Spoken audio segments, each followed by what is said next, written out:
So why study history? Seriously, have you ever actually wondered why we spend so much time talking about stuff that happened a long, long time ago? Well, today we're going to tackle that exact question. Okay, let's be real. Sometimes history class feels like one giant memory test, right? Just a huge list of names, dates, and battles you're supposed to cram into your brain. But what if I told you that's not what history is really about? Not even close.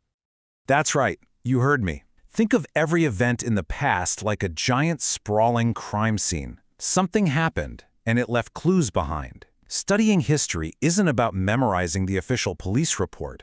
It's about you putting on a detective hat, dusting for fingerprints, and solving the mystery of what really went down. So yeah, we're about to see that history is definitely not what you think it is. The investigation starts right now. The number one skill we're talking about here is called historical thinking. You know, a good detective doesn't just show up and say, well, a crime happened. No way. They analyze the evidence, they interview witnesses, they look for a motive. That's exactly what historians do. They learn how to interpret all the clues the past has left behind to figure out the how and the why. Now, every good detective needs a toolkit. So right now, we're going to build ours. It's time to get geared up so we can start cracking some of history's toughest cases. And honestly, it all kind of boils down to three main steps. First, every case needs a starting point, so you ask a big question. Second, you go on the hunt for clues. That's your evidence. And finally, you become the storyteller. You piece it all together to explain what actually happened. Now, when we're hunting for clues, they usually fall into two big categories. First, you've got primary sources. Think of these as your eyewitnesses. They were actually there. This could be a diary from a soldier, a photo from a protest, or even an ancient clay pot. Then you've got secondary sources. These are more like a detective's final report, you know? They're written way later by experts who've already studied all the eyewitness accounts. A detective questions everything, and so should you. You can't just take a clue at face value. You gotta interrogate it. Who made this? Why? Were they trying to make someone look good or bad? Was this meant for the whole world to see, or was it a private letter? Can I really trust what this person is saying? A good historian is always just a little bit suspicious. Okay, so we've got our toolkit. What's the payoff? Well, using these skills helps you do something amazing. It helps you see the bigger picture. You start connecting the dots from the past to finally understand the world today. This brings us to a huge concept in history, cause and consequence. Just think of it like a line of dominoes. One falls, and it sets off a whole chain reaction. History isn't just a bunch of random, disconnected events. It's a series of causes and effects that stretch across time.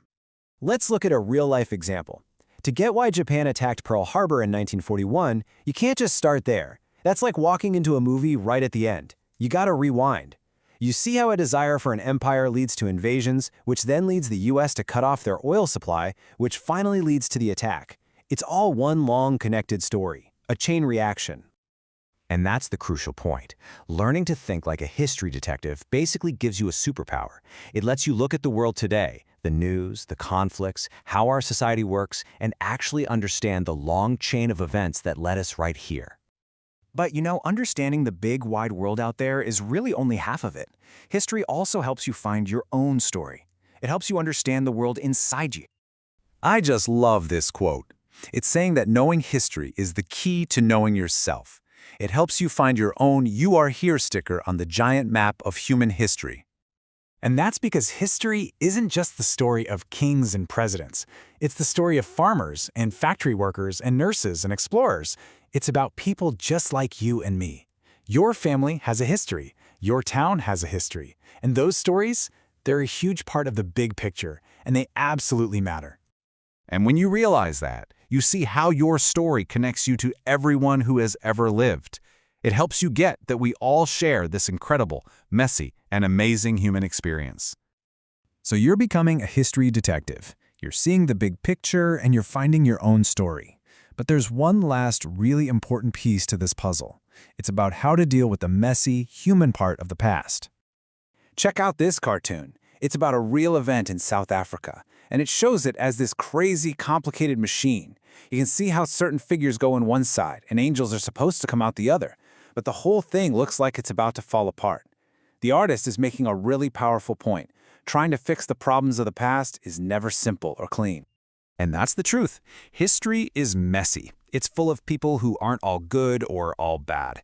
The goal isn't to find a simple answer. The goal is to embrace the complexity and really think hard about it. And this was probably the most important rule in your detective handbook.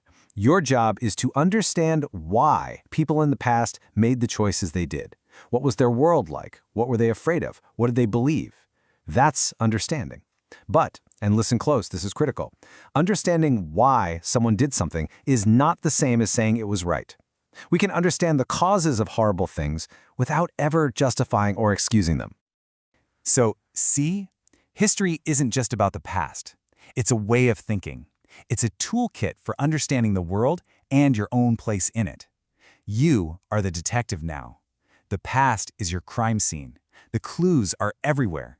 You have the tools. So the only question left is, what questions will you ask?